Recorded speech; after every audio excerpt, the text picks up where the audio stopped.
आगे बढ़ती हूँ और मैं आदरणीय प्रोफेसर रमेश चंद्र माहेश्वरी जी को आमंत्रित करना चाहूंगी।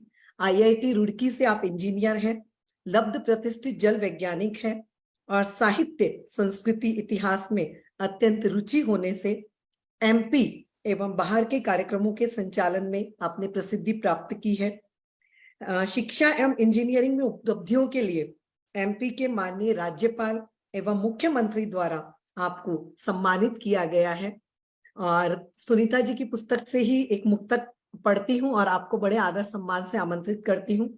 ये जिंदगी खिलती रहे महके गुलाब सी, सुर सरित सी बहती रहे ये पाक आब सी, हो गगन की ऊंचाइयां भू से जुड़ा हो, रोशन सदा जग में रहे ये आफताब सी। बहुत बहुत स्वागत, अभिनंदन आदरणीय रमेश जी का। धन्यवाद सारिका जी। आज आवाज महफिल कनाडा द्वारा आयोजित इस आवासीय गरिमामय समारोह के मुख्य अतिथि आदरणीय मर्मज्ञ जी, विशिष्ट अतिथि द्वय संचालक जी, संयोजिका जी एवं मूर्धन्य कवि कहानीकार श्रीमती सुनीता जी, उपस्थित प्रबुद्धजन एवं फेसबुक लाइव के माध्यम से जुड़े सभी साहित्य प्रेमियों को मैं रमेश चंद्र माहेश्वरी एवं मेरी पत्नी डॉक्टर ममता माहेश्वरी सादर नमन, सादर अभिनंदन, सादर वंदन प्रस्तुत करते हैं। ये जब आदरणीय कादम्बरी जी द्वारा सरस्वती वंदना प्रस्तुत की जा रही थी और उसके जो लिपिबद्ध किया था सुनीता जी ने, तभी मैंने ये पक्का मेरा दृढ़ विश्वास बन गया था कि सुनीता जी ने निश्चित ही सरस्वती जी से वरदान प्राप्त किया है अच्छी सुदृढ़ लेखनी का। ये मेरा दृढ़ मत है।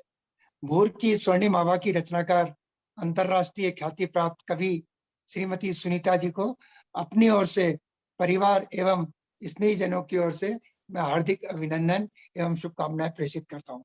श्री सुनीता जी की काव्य मेघा की प्रशंसा करना ऐसा ही है जैसे सूरज को दीपक दिखाना है। मैं तो कहूंगा कि दैन्य और निराशा के तप्त झोंकों से मुरझाई हुई काव्य प्रेमियों की मुरझाई हुई बल्लरी जिन महान कवियों की स्निग्ध पीयूष धारा में अफगान कर भविष्य में लहलाएगी, उनमें आदरणीय सुनीता जी का स्थान अप्रतिम रहेगा, इसमें कोई शक नहीं है, मेरा दृढ़ विश्वास है।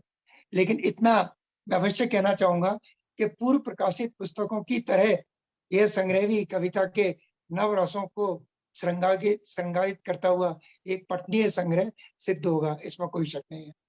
किसी भी रचनाकार की मैं समझता हूँ जो वर्तमान में व्यवस्था है, प्रथम रचना का प्रकाशन वह स्वयं के व्यय से होता है, तब बहुत खुशी होती है, अच्छा लगता है।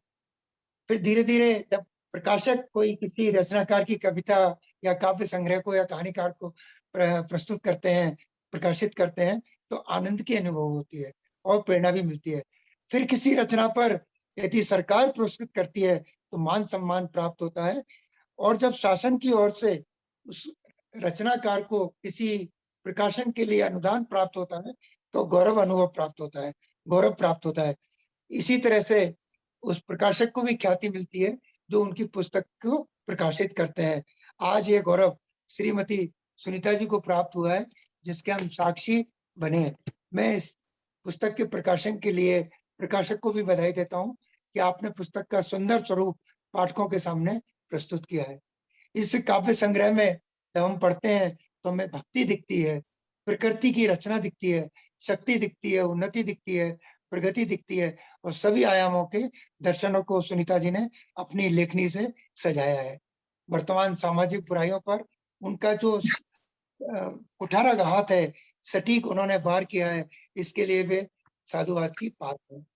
पुस्तक का आवरण पृष्ठ मन को आकर्षित करता है, जैसा कि अभी आपने प्रथम जो कवर पेज है उसकी रचनाकार को आमंत्रित किया, श्रीमती सुबोध जी को, तो मैं कहूंगा कि बहुत देर तक तो पुस्तक के आवरण पर ही हमारी दृष्टि टिकी रहती है। इतना सुंदर कवर पेज उन्होंने डिजाइन किया है। और जैसा कि अभी हमने अंतरराष्ट्रीय ख्याति प्राप्त श्री सुबोध जी को सुना, तो उन्होंने अपनी तूलिका से इतना सुंदर कवर पेज डिजाइन किया है, मैं उन्हें भी बधाई प्रेषित करता हूँ। मेरे जैसे पाठक तो जब पुस्तकालय पर खड़े होते हैं तो कई बार सुंदर आवरण पृष्ठ देखकर ही पुस्तक को खरीद लेते हैं। और मैं ये निश्चित, मेरा फिर से दृढ़ मत है कि भोर की स्वर्णिम आभा को अपने संग्रह में सम्मिलित कर सुधी पाठक आनंदित भी होंगे और आंदोलित भी होंगे, आंदोलित भी होंगे, ये मेरा दृढ़ निश्चय है। मैं पुनः आप सभी को सादर प्रणाम करता हूँ तथा हम दोनों की तरफ से शुभेच्छा व्यक्त करता हूँ। इन्हीं शब्दों के साथ मैं विराम लेता हूँ। बहुत-बहुत धन्यवाद, बहुत-बहुत बधाई आप सभी को सादर बहुत बहुत बधाई। बहुत बहुत धन्यवाद रमेश जी, बहुत तारीफ कर दी आपने।